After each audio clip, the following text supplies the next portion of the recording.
BBC News, 6 March 2023, China Square is where Kenya's cheapest Chinese shop is. Kenyan small business owners marched in the hundreds to the Deputy President's office in Nairobi, blowing whistles and vuvuzelas, to demand that what they called a China invasion stop. Their anger was directed at the China Square store, which was popular with customers because it sold cheap goods. Long-held worries about competition from abroad were brought back to life by how quickly it did well.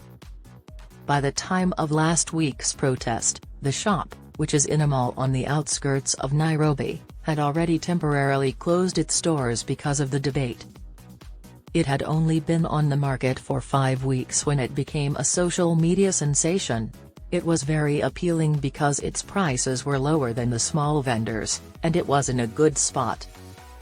But some small traders, an essential part of Kenya's economy, started seeing a business drop. The Chinese should leave Kenya.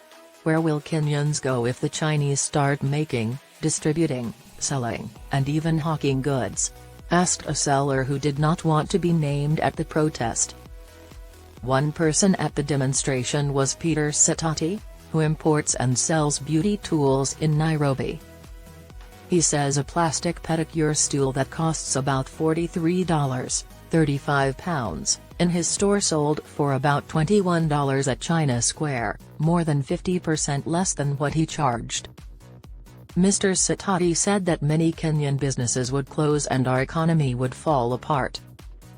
When asked why he was asking so much more, he said he was covering the taxes and duties he had to pay and thought he might be getting the goods from China at a higher price than China Square. Even though the BBC asked, China Square didn't say how it sets its prices, but it could be because it can buy in more significant amounts. It may also link closely with the companies that make the products. Many small traders in Kenya have to go through intermediaries and may pay more. Lei Cheng, who started China Square, said he hadn't done anything wrong.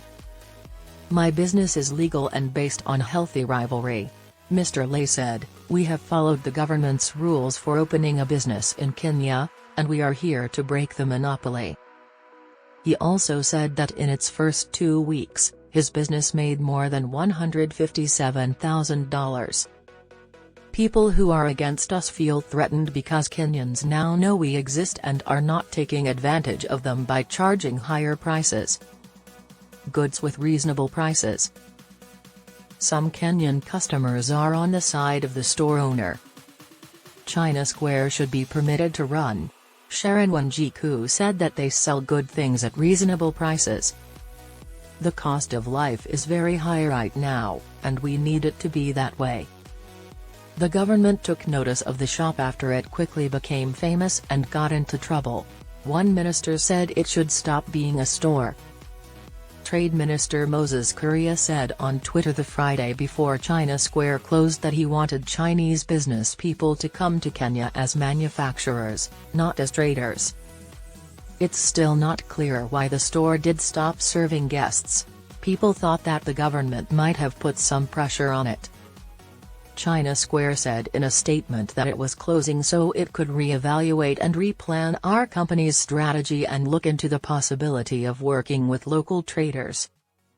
But at the end of last week, Kenya's anti-counterfeit authority said it had looked into a claim that China Square was selling fake goods but had found no proof that this was true. The Kenya Chinese Chamber of Commerce, KCCC, was happy that China Square reopened on Monday after talks with the government, but it didn't say what those talks were about.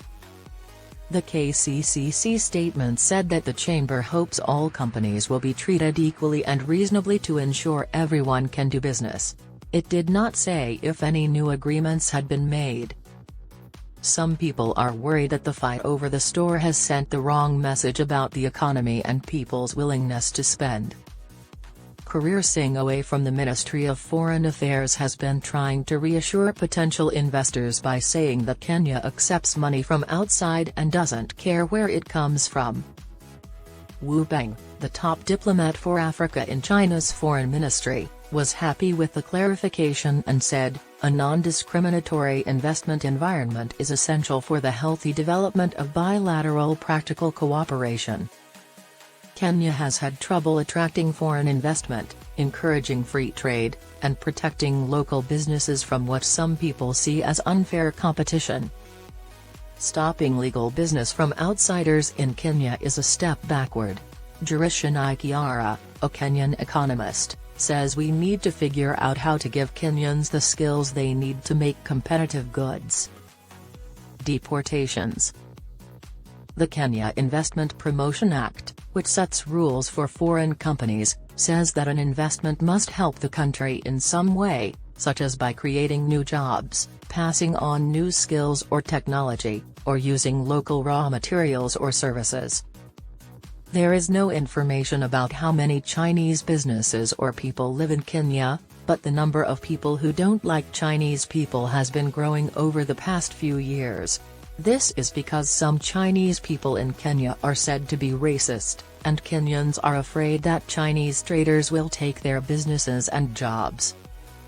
In 2019, Kenyan authorities sent back to China 7 Chinese people who were working in 2 Nairobi markets. They said they didn't have work permits and couldn't work in an area only for Kenyans.